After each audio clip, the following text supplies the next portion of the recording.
semuanya, selamat datang di podcast PCA, di mana saya Salwa Fitri Azahra selaku hostnya akan menemani pemirsa di rumah dalam podcast kali ini. Oh iya, kali ini di episode pertama ini kita kedatangan tamu yang sangat luar biasa tentunya. Nah, sebelum itu podcast kali ini bertemakan tentang mengupas segala prestasi yang ada di SMA Negeri 1 Padang Panjang. Untuk itu ya, langsung saja kita perkenalan dengan narasumber kita. Baik teman-teman semua, perkenalkan nama saya Hanafi Hendri. Di sekolah saya biasa dipanggil Hanafi. Saya dari kelas 11-2. Alhamdulillah pada tahun ini saya mewakili Sumbar untuk ajang OSN di bidang fisika. Nah, lanjut boleh. Perkenalkan teman-teman semuanya, nama saya Israkul Hakim Fahri, biasa dipanggil Fahri. Saya duduk di kelas 11-7. Untuk tahun sekarang, alhamdulillah mewakili Sumatera Barat untuk ajang OSN di bidang geografi. Oke, boleh perkenalan selanjutnya. Halo teman-teman semua, perkenalkan nama aku Tilapila Ramadan. Aku biasanya dipanggil Raffi dan aku berasal dari kelas 11-2. Nah, alhamdulillah aku mewakili Sumbar di ajang OSN bidang biologi. Lanjut, yang terakhir ya. Perkenalkan teman-teman semuanya, nama saya San Putra, biasanya saya dipanggil San. Saya berasal dari kelas 11-7.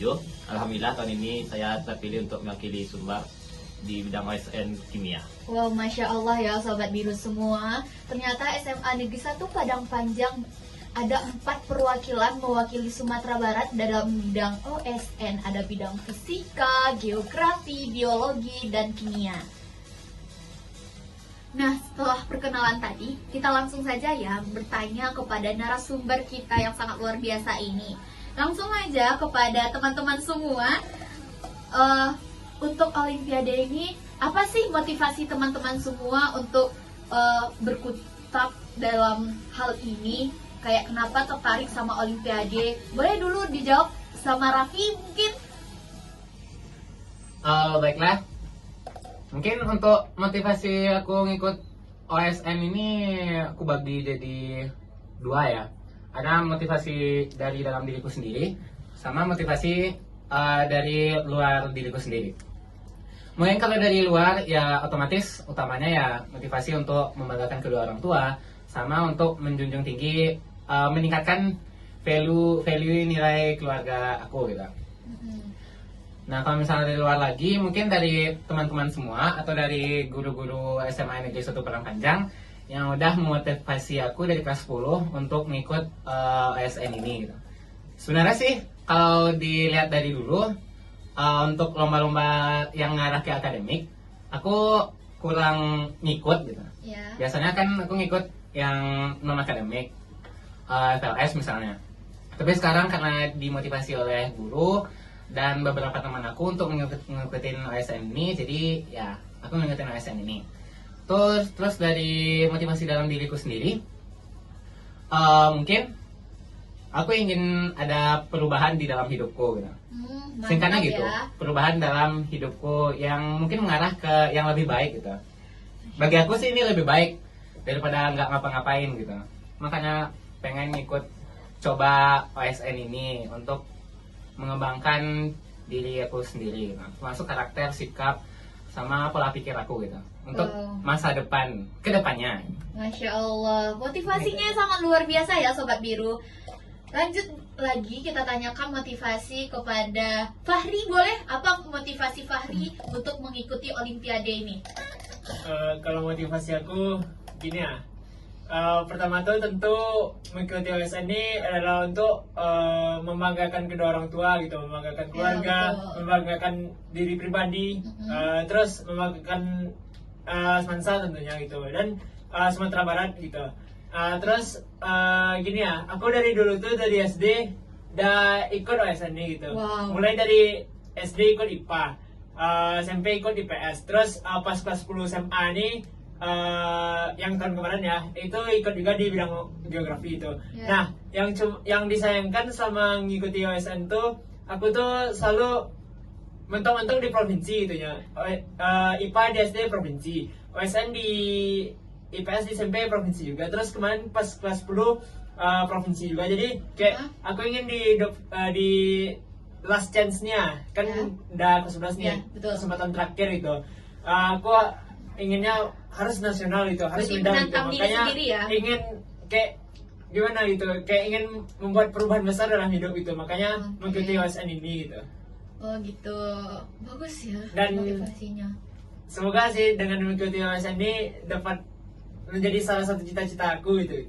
Amin. Amin. Berarti ibaratnya kalau motivasi Fahri itu sebagai juga bisa sebagai golden ticket ke depannya ya, Ya. untuk di dunia perkuliahan Ya. gitu. Oke, kita masuk dulu untuk motivasi Irsan nih di bidang kimia. Apa motivasi Irsan mengikuti Olimpiade? Jujur aku awalnya tuh ikut OSN tuh coba-coba, soalnya selama aku di SD, MTS, aku nggak pernah ikut lomba yang terlalu aku seriusin gitu. Jadi kayak aku ingin di masa SMA ini aku tuh punya cerita yang bisa aku banggakan ke teman-temanku atau dan ke keluarga aku gitu. Jadi waktu awal sekolah tuh, nah waktu di pembagian ekskul aku tuh tertarik di bidang kimia. Mm-mm. Kenapa? Karena kimia ini katanya tuh salah satu materi yang susah di SMA gitu. Bahkan katanya lebih susah dari MTK. Itu yang aku dengar waktu aku MTS dulu ya. Ya. Jadi aku tuh tertarik di bidang kimia. Nah, alhamdulillah waktu aku kelas 10 dulu aku terpilih menjadi perwakilan untuk kota. Mm-mm. Maksudnya tuh di OSK. Tapi mungkin takdirnya aku nak masuk ke provinsi. Jadi itu tuh salah satu titik yang merubah hidup aku.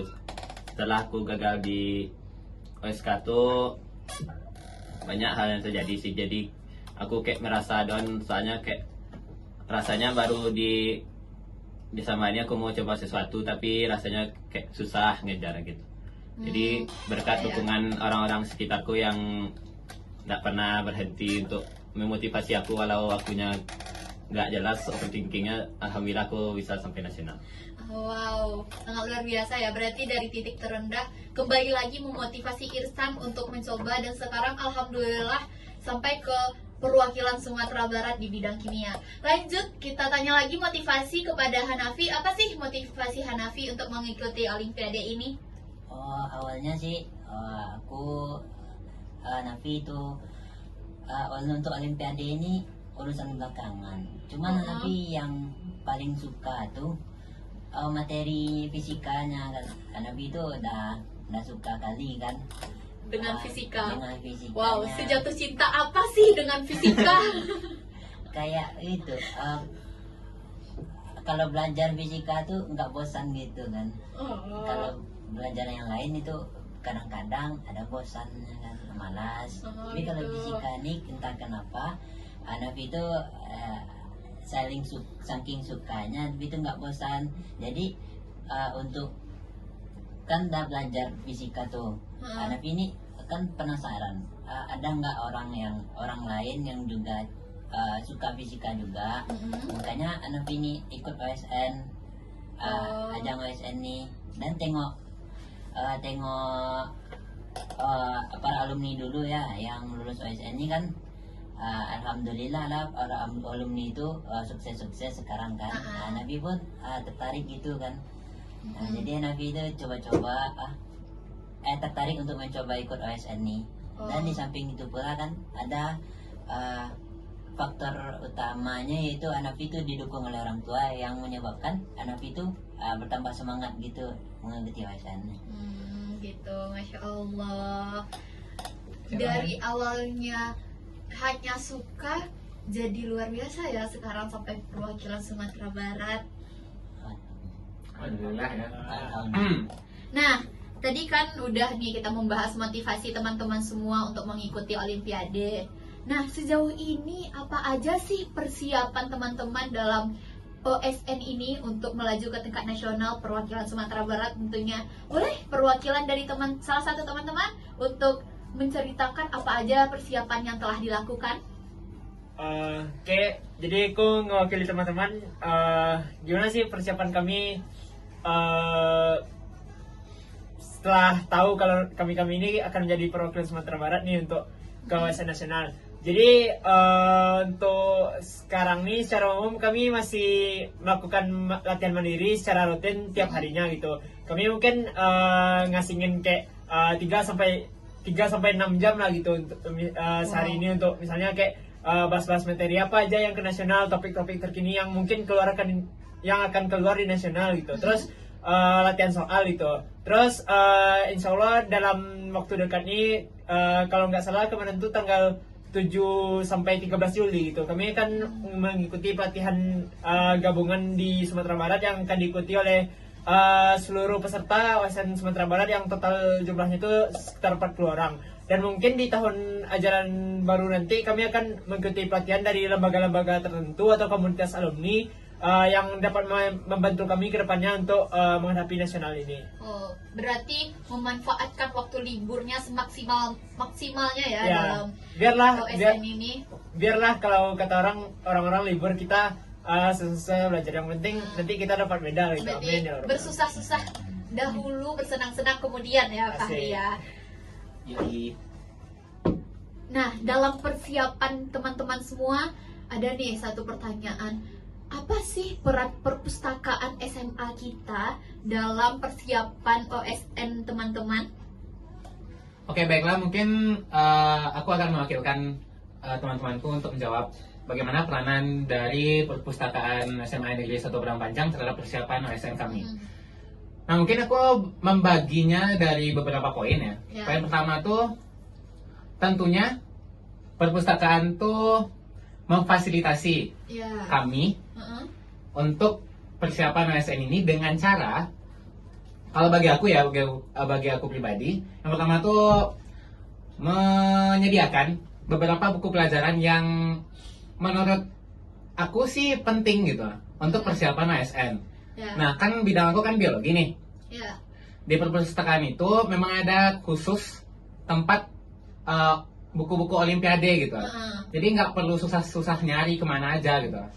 Mungkin di perpustakaan lain bukunya tuh per mapel gitu kan. Iya, iya, betul. Tapi kalau di perpustakaan kita kan ada tempatnya langsung gitu, Berarti tempat olimpiade. dikhususkan gitu. Dikhususkan untuk Masya olimpiade gitu. Allah. Sangat-sangat masya Allah sekali Iya, ya luar biasa perpustakaan ya. sekolah kita gitu. Hmm. Jadi lebih memudahkan untuk mencari berbagai persiapan olimpiade gitu. Misalnya aku biologi, ya otomatis di sana pasti ada buku-buku yang berkaitan sama biologi. Ya. Misalnya Campbell, misalnya Ya, yang betul. umumnya para antek-antek biologi yang membaca gitu. Berarti ya kita di perpus tuh ya udah sih, kita mesti ingin materinya aja, nggak perlu kita cari susah-susah gitu. Ya, Bagus. selain itu kan poin keduanya, perpustakaan kita kan sekarang lebih update sekali ya. Ya, betul. Kalau misalnya tentang teknologi ya, perpustakaan kita juga ada komputer yang menyediakan kita bisa mencari informasi Iya, lebih iya, gitu. betul. Lebih dari buku. Misalnya kita penasaran nih terkait suatu materi yang ada di buku. Tapi penjelasan dari materi yang di buku itu kurang mencukupi bagi kita gitu. Jadi kita bisa searching di Google yang ada di komputer gitu, yang ada di perpustakaan gitu. Ya. Terus mungkin yang ketiga, dari sudut pandang aku sendiri ya, perpustakaan kita tuh memberikan kenyamanan tertentu bagi para pembaca gitu. Iya, betul, Sekarang betul. kan udah banyak sudut-sudut literasi yang memang ditambahkan gitu. Ditambahkan hiasannya, ditambahkan rak bukunya. Bahkan sekarang kan perpustakaan kita kan mau stok buku lebih banyak lagi ya untuk yang Iya. olimpiade ini. Lebih memfokuskan ke benar-benar olimpiade ada gitu. Iya, iya, Buku betul, mata betul. pelajaran lain juga ada gitu. Ditambah lagi perpustakaan kita termasuk ke top 6 ya, klaster 1 gitu. Iya. Jadi kan yang akan dikunjungi nih. Iya. Berarti kan perpustakaan kita kan memang ya untuk mencukupi Kategori lah ya. ya kategori untuk mencukupi segala macam kebutuhan pembelajaran siswanya gitu. Iya. Itu memang benar-benar cukup. Selain cukup, tentunya juga menarik kan. Ya, Kita- sangat menarik sekali gitu. Kita Banyak jadi fasilitas nyaman baru. gitu ya, Raffi, di sana. Nyaman sekali di perpustakaan. Usahakan kalau misalnya ke perpus tuh benar-benar membaca gitu. Betul. Nah, Sobat Biru semua, ternyata peran perpustakaan SMA Negeri 1 Padang Panjang sangat penting juga ya dalam persiapan teman-teman OSN kita. Nah, sebelum kita closing podcast kita hari ini, boleh dong teman-teman semua menyampaikan pesannya kepada penonton atau Sobat Biru. Gimana sih cara tips and trick atau pesan apapun yang ingin memotivasi adik-adik setelah kita atau gimana? Pokoknya keluarkan kata-kata motivasimu hari ini, teman-temanku. Mungkin kalau motivasi yang sebenarnya kalau motivasi itu banyak sih. Mungkin salah satu yang sering aku ingat tuh dari yang aku dapat dari kakak kelas aku waktu ekskul, katanya itu mimpi itu akan tetap menjadi mimpi kalau aksi dan eksekusi tak pernah terrealisasi. Masya Allah, bagus sekali ya pesannya untuk Sobat Biru. Boleh dilanjut lagi pesannya siapa ya kira-kira? Boleh deh Hanafi dulu berikan pesan untuk kami. Mungkin pesan saya untuk teman-teman semua, Mm-mm. saya pernah melihat satu quotes, isinya itu jangan bermimpi dalam hidup, tapi hiduplah dalam mimpi. Wow, jangan bermimpi dalam hidup tapi hiduplah dalam mimpi. Wow, luar biasa ya quotes-nya. Sangat-sangat memberikan arti yang mendalam sepertinya. Boleh lanjut lagi pesan untuk kami dari Fahri dulu. Pesan dari saya, motivasi dari saya, tetap berprasangka baiklah terhadap suatu kegagalan, karena bisa jadi kegagalan itu adalah titik balik kehidupan bagi kita. Masya Allah, titik balik. Kegagalan adalah titik balik dari kehidupan. Itu betul sekali di Fahri. Karena kalau misalnya kita gagal, nggak mau mencoba lagi, ya udah kita stay aja di sana. Gitu. Tapi kalau kita coba lagi, Mm-mm. pasti lebih improve gitu. Iya, betul-betul. Yang terakhir, kita minta kepada Raffi. Boleh ngasih pesan kepada Sobat Biru kita semua? Baiklah, mungkin singkat aja ya yang Uh-huh. ingin ku sampaikan ke Sobat Biru semuanya. Belajarlah sungguh-sungguh sampai kalian tahu bahwasanya kalian tuh nggak mengetahui apa-apa gitu. Berarti kayak belajarlah sungguh-sungguh sampai kita sadar ya bahwasanya ini loh penting loh. Jangan malas-malas belajar. Oh gitu ya. Oke. Bisa dibilang seperti itu kan. Oke, baiklah Sobat Biru semua, mungkin segitu dulu ya bincang-bincang kita hari ini. Sampai jumpa di episode selanjutnya. Dan semoga dengan perbincangan kita dengan perwakilan Sumatera Barat ini di bidang geografi, fisika, biologi, dan kimia ini bisa memotivasi sobat-sobat biru semua. Baiklah, saya Salwa Fitri Azahra selaku host pamit undur diri. Assalamualaikum warahmatullahi wabarakatuh. Waalaikumsalam warahmatullahi wabarakatuh.